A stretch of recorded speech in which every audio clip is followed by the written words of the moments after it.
All right, everyone, so we are back for another illustration video game based project. Today, we're going to be taking a blast from the past. We're going to be looking at some Dragon Ball Z, but not from Kakarot, and not from Sparking Zero, and not from FighterZ.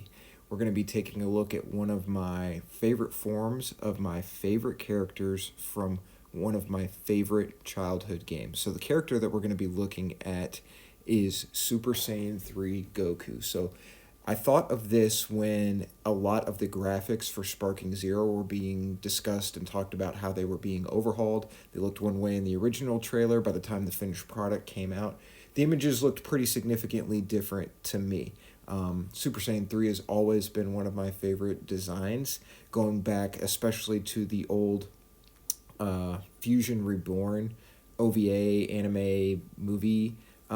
Just one of my favorite designs, some really top tier animation in that. So I wanted to take a crack at that character in kind of an interesting way, in a really interesting format. So last time we looked at Quest and how it was in the Nintendo 64 and Game Boy Color. So I was looking at other Game Boy Color games and remembered Legendary Super Warriors, this sprite-based pixel fighting game for the Game Boy Color. There were cards, there were characters, there were forms. It was so much fun. You can see the general style of the sprites there on the right. So we're going to be illustrating a Super Saiyan 3 Goku and a Super Saiyan Vegeta, kind of like how it would have been towards the end of the Kid Buu arc. So you can also see I worked with a Piccolo there briefly. That was one of the first ones I made as kind of a test, but I didn't end up incorporating it into the final image. I just wanted to make sure my sizes were consistent across the board. So I wanted to keep the proportions of the sprites that were from this game. I think changing form and proportion is a great way to kind of make a quick style.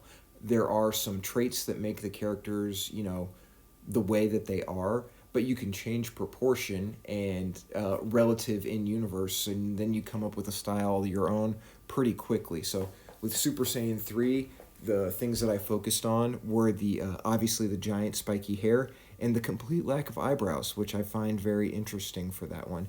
You can also see I'm going with a little bit different rendering technique. The sprites do not have a ton of colors in them, and I wanted to kind of remain faithful to that limited color palette and still kind of add an illustration flair to it. So reminding of those old colors, but still giving you something dynamic in terms of range to look at. And I think it was pretty successful here. And so when I found the right palette for the orange, I knew I was just going to translate that right over to blue for Vegeta. And so you're going to see how I incorporate these kind of energy stances into the overall scene here briefly. But I'm pretty happy with how this is turning out. This is definitely some of my favorite characters of all time, and I really think that game is underrated. I haven't played it in years, but I remember feeling like, wow, the number of fights that they are covering in this little handheld game is pretty remarkable for what it was at the time. I think a lot of people remember like the RPG version, Action RPG, Legacy of Goku, but I had a lot more fun with this Game Boy Color game. So here is going to be the finished version of Vegeta.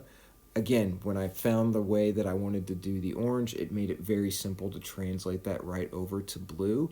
And then here is going to be the final scene. So you can see I've added some filtering, some blurs, some energy blasts that are starting to charge. I really changed the saturation of those to make it really feel like it popped, and I think that was pretty successful. I've got a background image from the Kid Buu arc in there when they would have been fighting him, and that's my little finished scene.